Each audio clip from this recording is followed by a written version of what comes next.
Hello everyone, and welcome to today's session. I'm excited to have you here. Today, we'll be exploring Python interview questions and answers specifically for freshers. Our focus will be on operators and expressions, which are fundamental concepts in Python programming. In this presentation, we'll cover key questions that often come up in interviews, along with clear answers.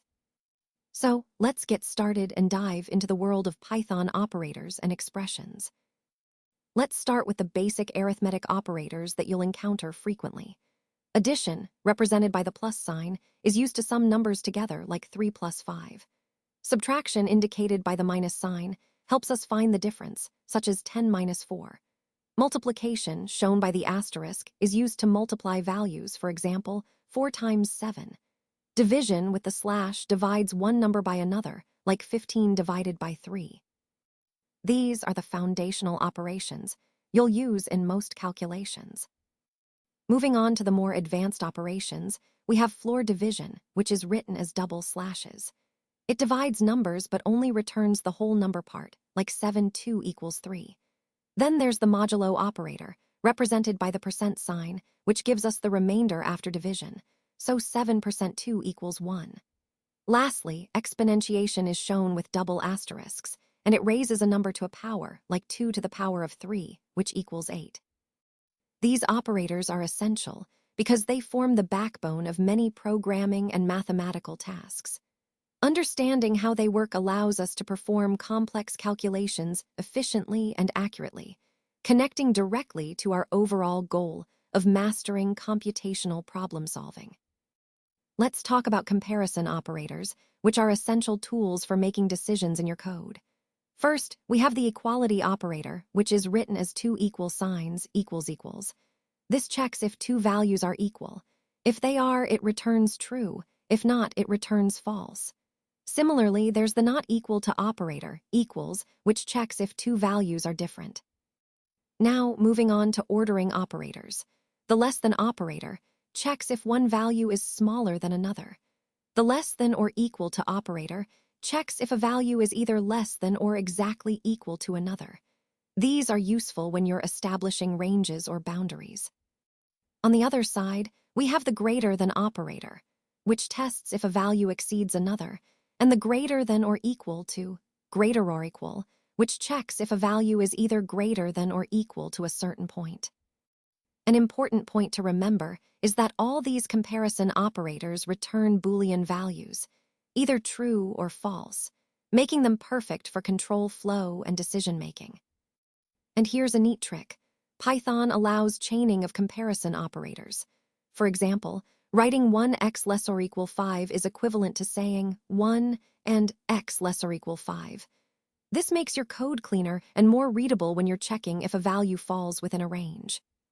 Understanding these comparison operators and how they work together is fundamental to writing effective, logical code. They help us make decisions, filter data, and control the flow of our programs seamlessly. Let's talk about logical operators in Python. First, we have the AND operator. It returns true only if both of the conditions or operands are true. For example, if we want to check if a number is greater than 0 and less than 10, we can write x0 and x10. Both conditions need to be true for the whole expression to be true. Next is the OR operator. It returns true if at least one of the operands is true. So if we want to see if is either 0 or 10, we can write x equals 0 or x equals 10. If either condition is true, the entire expression evaluates to true. Then there's the NOT operator, which inverts a Boolean value. For example, if we have not x5, it will be true when x is 5 or less, and false when is greater than 5. It's a handy way to reverse the logic. An important concept to keep in mind is short-circuit evaluation. Python evaluates expressions from left to right and stops as soon as the result is determined. So, if the first operand in an AND operation is false, Python won't bother checking the second because the whole expression can't be true.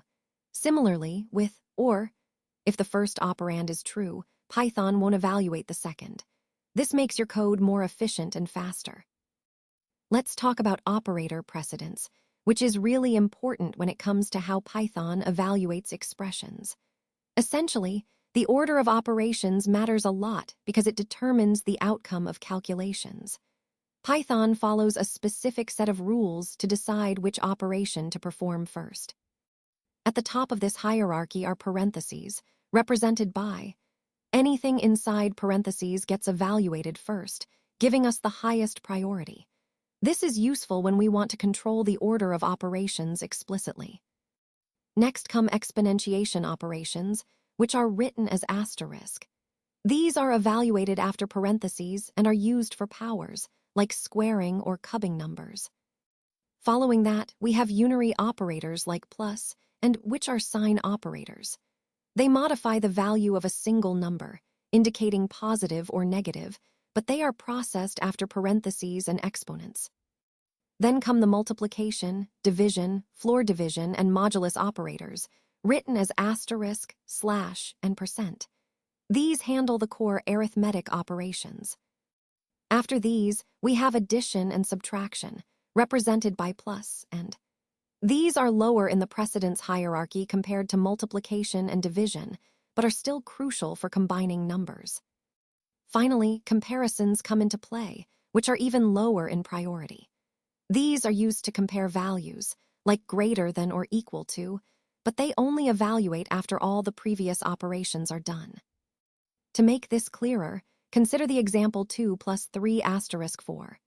Since multiplication has higher precedence than addition, Python evaluates 3 asterisk 4 first, giving 12, and then adds 2, resulting in 14. Understanding this order helps us write accurate expressions and predict how Python will interpret them, which ties back to the overall theme of mastering programming logic. Let's take a closer look at numeric type interactions. When it comes to type conversion rules, one key point is that if you mix an integer and a float, the integer is automatically converted to a float. For example, when you do 3 plus 2.5, the result will be 5.5, which is a float. This automatic conversion helps keep calculations consistent and accurate. Another important aspect is how division works. The division operator always returns a float, even if both numbers are integers. So 4 divided by 2 will give you 2, not just 2. This behavior ensures you get a precise result, especially useful in many calculations. On the other hand, if you want integer division, you use the floor division operator, which returns an integer result, but only if both operands are integers. So, 7/3 will give you 2, discarding the decimal part. Finally, let's talk about complex numbers. They follow their own set of mathematical rules. For example, adding a real number to a complex number results in a complex number.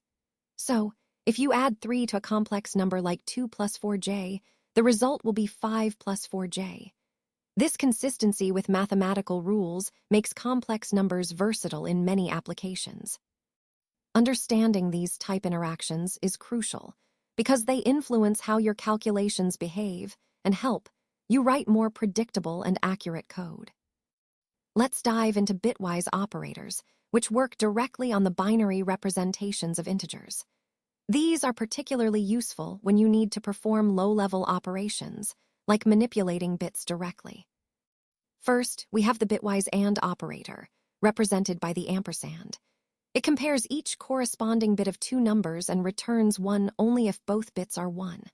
For example, 5 and 3 equals 1 because in binary, 5 is 101 and 3 is 11, and only the last bits are both 1. Next is the bitwise OR, symbolized by the pipe. This operator returns 1 if at least one of the bits is 1.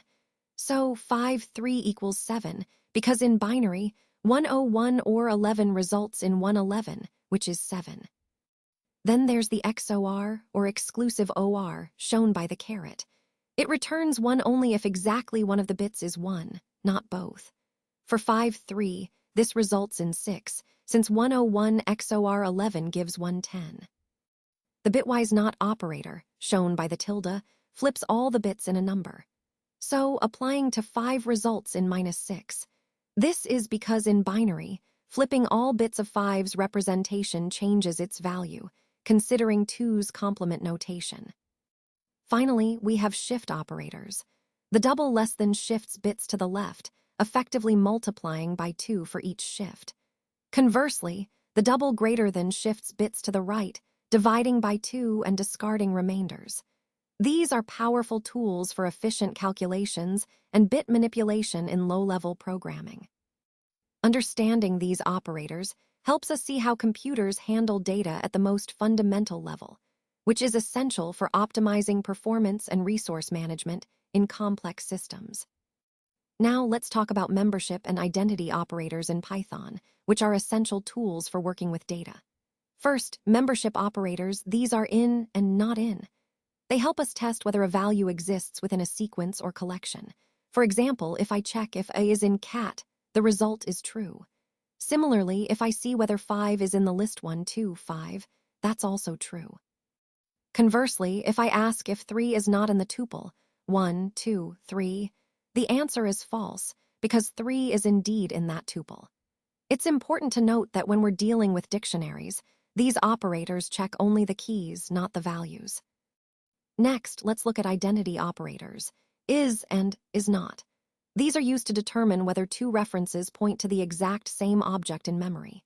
For instance, if I check if a variable is none, that's an identity check, which is the proper way to verify if X is actually none. If I compare two lists, like 1, 2, and 1, 2, using is, it returns false because they are two separate objects in memory.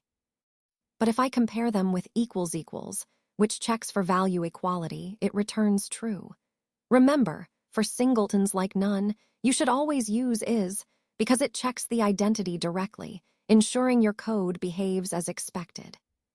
Understanding these operators helps us write more precise and efficient code, and they tie into the broader theme of how Python manages data and references under the hood. Now, let's talk about the ternary operator in Python. This is a really handy way to make your code more concise when you need to choose between two values based on a condition. Instead of writing a full if-else statement, you can use this conditional expression. The syntax is straightforward.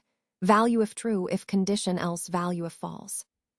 For example, if we have a variable x set to 5, we can determine if it's positive or not with a simple line. Sign equals positive if x else non-positive. When we evaluate this, it will return positive because x is greater than 0. Otherwise, it would return non-positive. This approach helps keep our code clean and readable, especially when making quick decisions. It ties into the overall theme of writing more efficient Python code by using built-in concise expressions. Now, let's take a look at augmented assignment operators. These are a handy way to combine arithmetic operations with assignment, making our code cleaner and more concise. For example, instead of writing x equals x plus 5, we can simply write plus equals 5. This applies to other operations as well.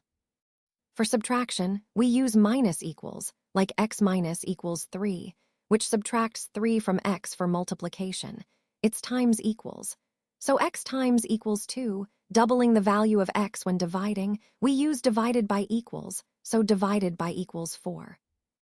There are also other operators available, such as floor division, modulus, and exponentiation, as well as bitwise operators like AND, OR, XOR, left shift, and right shift.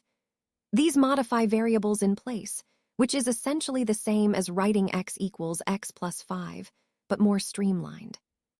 Using these operators helps us write more efficient and readable code, especially when performing multiple operations on the same variable. They're a powerful part of our toolkit for writing clean, effective code.